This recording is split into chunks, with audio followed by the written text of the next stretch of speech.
Bonjour tout le monde, aujourd'hui je vais vous présenter mon portfolio de mon CELI. Je suis un investisseur, ça fait pas longtemps que j'ai commencé. Je suis vraiment une personne. Je suis pas un expert, je suis pas un conseiller financier, je suis un average guy, j'ai une job qui paye environ 69 000 par année. J'ai 24 ans, j'ai pas d'enfants, je suis en couple, je vis dans un duplex que j'ai payé avec ma conjointe. Donc, comme je dis, je suis un average guy. Fait que 18 391 en date d'aujourd'hui, mon portfolio. Dans mon portfolio, on va commencer directement. Oui, j'ai une action de Apple, un average price de 116,52. C'est un chunk de 0,82% de mon portfolio. J'ai un retour total de moins 3,88%.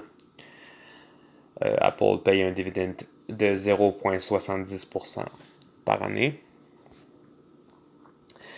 DGRO, c'est un ETF pour ETF de Dividend Grow. C'est une petite position que j'avais faite dans mon portfolio. Avant d'aller avec Wealthsimple, j'avais commencé avec Questrade. Mais j'ai juste switché, puis je me suis dit que j'allais pas vendre l'action. J'ai un average price de 42,39. 0,59% de mon portfolio DGRO pour un retour total de moins 5,28%. DGRO paye un dividende de 2,46%. MGK, on commence dans quelque chose qui est vraiment plus intéressant et qui rapporte plus.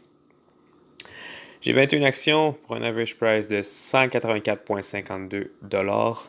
C'est 27,81% de mon portfolio. Je compte augmenter ça peut-être environ à 30-35%, mon but idéal. J'ai un retour total de moins 1,67%. MGK paye un dividende de 0,73%. Ryokan, je tombe dans l'immobilier, c'est un secteur que je trouve intéressant. J'ai 108 actions pour un average price de 14,92%.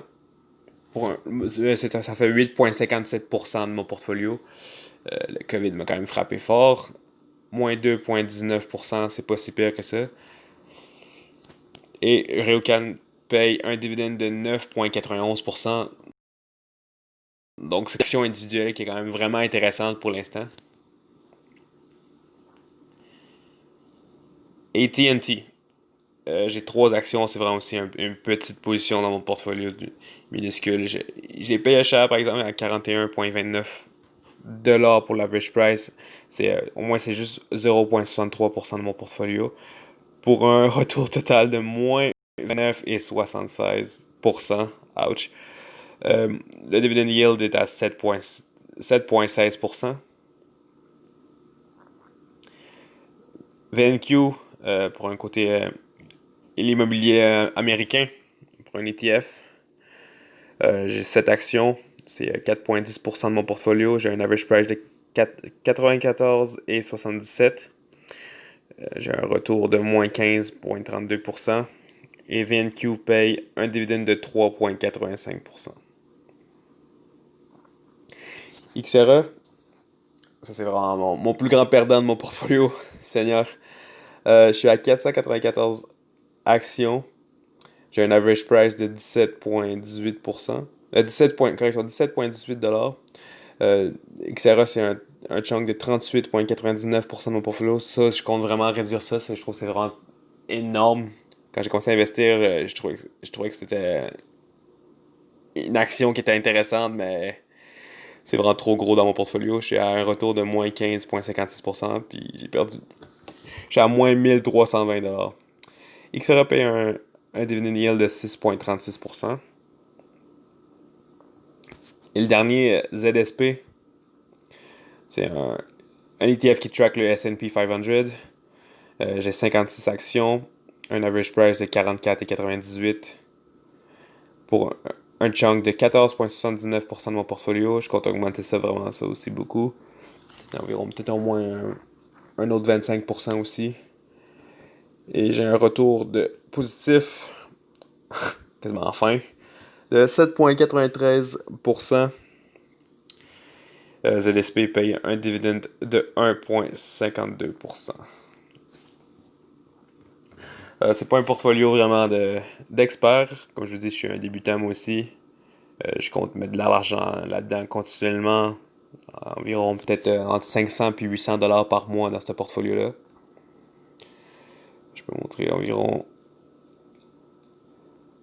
J'ai un average d'environ 4,14% pour le dividend yield. Le yield on cost 3,86%. Puis je reçois 756 dollars par année.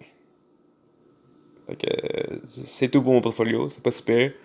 Si moi je suis capable de le faire, je me dis que tout le monde peut commencer. J'ai commencé à mettre des petits chunks de money peu à peu. Puis on est rendu là, fait que je compte peut-être monter ça encore plus. On verra ce qui se passe.